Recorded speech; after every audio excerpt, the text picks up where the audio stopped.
Shalom, everyone. Welcome to the Midrash portion of today's reunion roadmap. This is Barry Phillips from Gloucester, Virginia. And with me today is David Jones from Tampa, Florida. How are you, sir? Or Braden, Florida, actually. Yeah, Brandon, we're doing good today. Rainy and hot. It's Florida. It's Florida. Two seasons, brown and green. Brown and green. It's the two seasons of Florida. And the wet is somewhere in there on both sides. Dave, I understand that as we follow the Torah, as we seek to be observant of the things that are commanded, we're coming out of a Greco-Roman Western mindset of things where we look to governmental structure, societal structure to provide stability for us, security for us, a sense of judicial expectations for us, where things should be well with us. And for the most part, our nation here in America, that's what we kind of have. There's obvious disappointments in many respects of that, but we won't go into those arenas. In the middle of this is a group of people, or are a group of people, that as we are trying to establish ourselves to a different set of values, that even though our nation is said to be founded on Judeo-Christian concepts, sometimes those concepts are only floating in the air. They're not really observant among us. So we have a group of people that are looking for something better. We're expecting the arrival of our Messiah and the bringing of his kingdom. It leads me to a couple of thoughts here. One is we're kingdom people. When we are born again, we're grafted into the olive tree. We're made a part of one with Israel. Am Israel. That's not to say that we become Jewish. No, we're Hebrews, but we're learning what that means. We're learning what kingdom concepts mean. We follow the Torah and realize this is the guideline, the constitution perhaps of the coming kingdom, and we're trying to live it out now. What's frustrating to some of us, to many of us, I would suppose, is that kingdom benefit is not immediately apparent.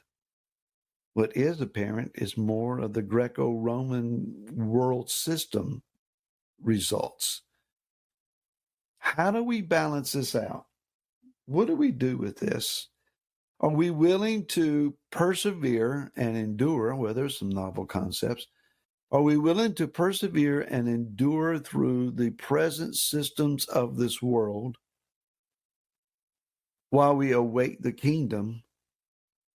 Or are we going to set the kingdom aside and take advantage of every and any opportunity that this world offers, thinking, well, when the kingdom benefits actually show up, then I'll be back?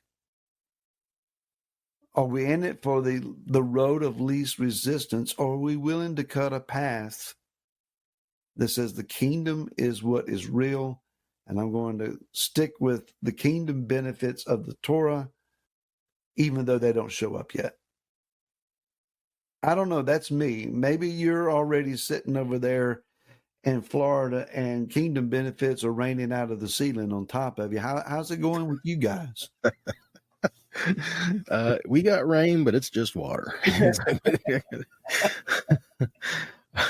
that is such a great lead in, Barry. I mean, it somewhat ties into the test for a false prophet as well, which I know we're not going down that road today, but in Deuteronomy 13 and Deuteronomy 18, when you read back these things, and in Deuteronomy 8 as well, man shall not live by bread alone, but every word that proceeds out of the mouth of God, kind of thing. all these things tie in together, because Yahweh says that he allows some things and certain things to happen around us to prove us, to test us, so that we would know whether we love the Lord our God with all our heart, with all our soul, or not.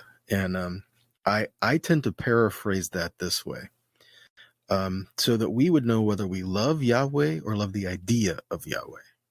Oh, Yeah. Do we love him, or do we love our ideas of who we think he is and set him up as an idol and build up this romanticized idea of what life in the kingdom is supposed to look like?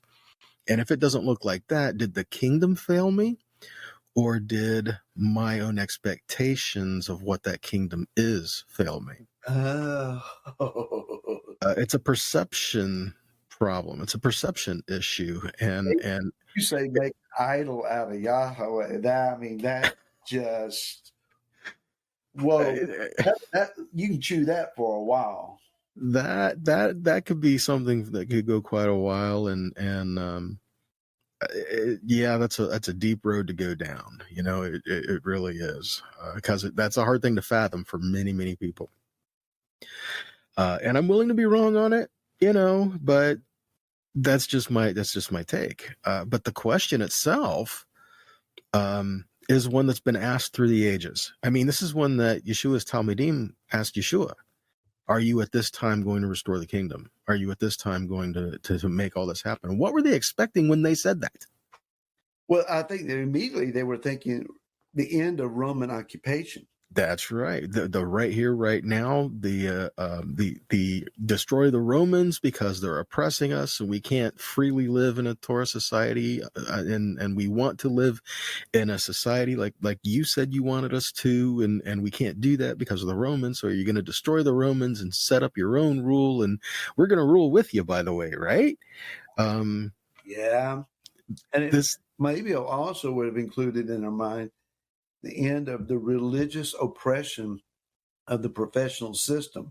Yes, can't not include that. That was a huge part of it, and I think it's a question that's still worth repeating. I mean, even what Yeshua told them, hey, it's not up to you to know the times or the seasons, right? I mean, basically what he was saying, do what I had asked you to do, and let that be your concern. Don't worry about all these other things right now. And, Yeshua also said, occupy till I come, right? Right. But he also said things that lead us to believe we have some stuff to do here now, because we tend to think of the kingdom as someday, somehow, when I die, I'm going to get there in the great by and by. And not, someday we will walk in the fullness of his kingdom, right? But until then, we are here. Does that mean we cannot walk in his kingdom here? No, we can walk in his kingdom here. Matter of fact, that's what Yeshua had said regarding certain Pharisees, that, they said, when will the kingdom come? And he said, you're not going to see it because it's within you. Well, that doesn't mean there is not another kingdom that we're going to walk in fully.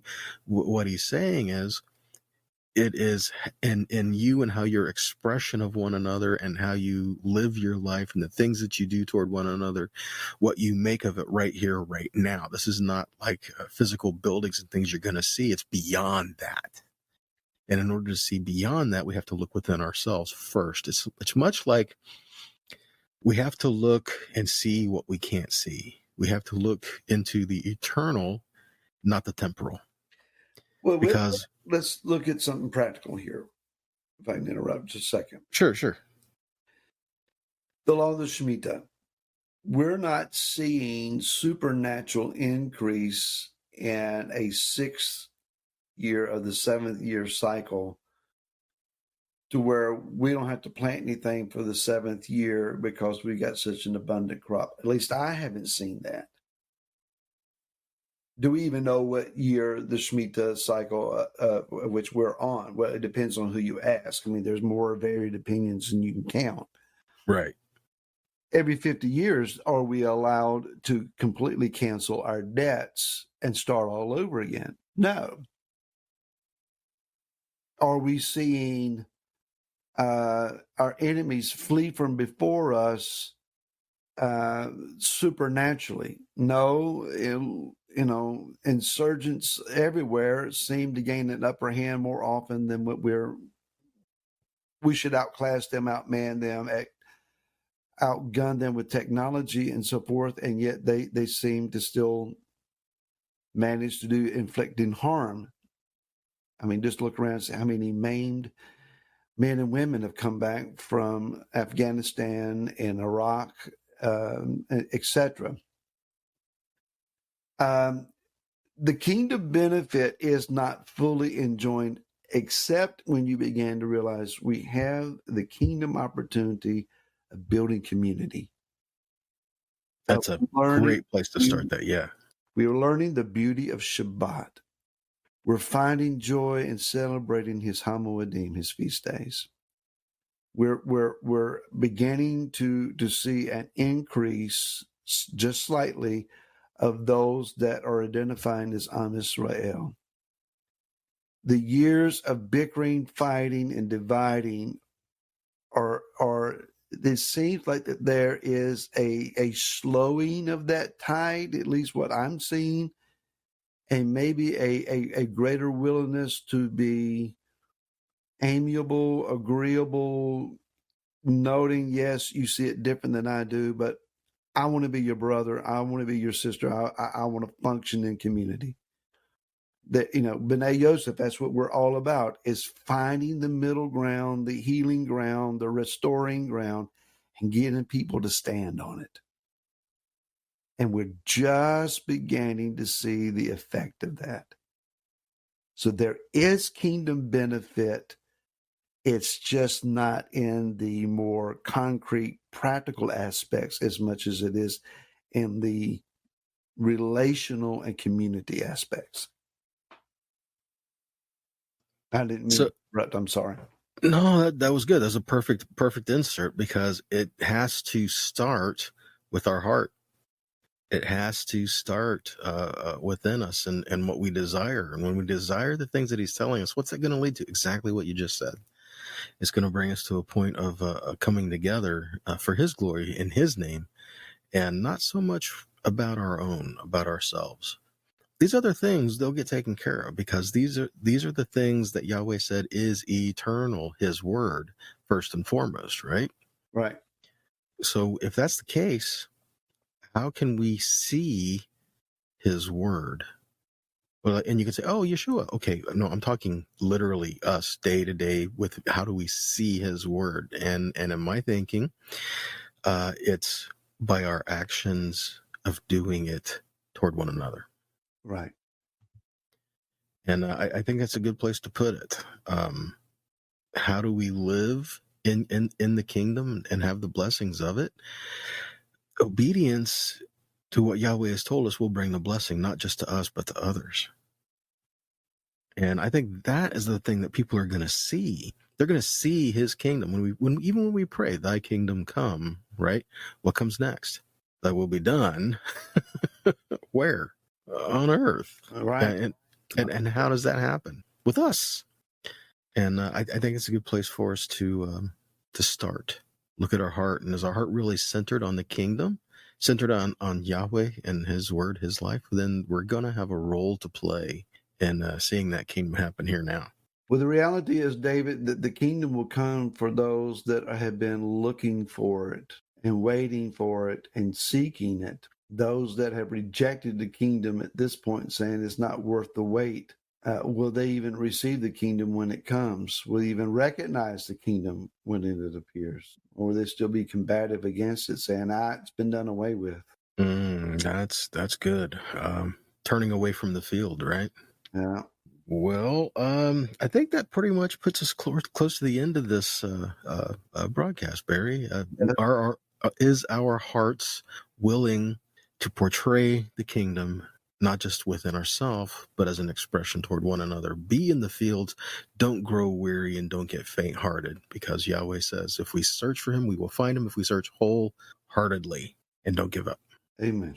Well, folks, we enjoy your comments, your questions. If you have such and you would like to contact us, you can reach us at Reunion Roadmap at B'naiYosefNA.com. We'd love to hear from you. Drop us a line. Till next week, shalom, David. Shalom.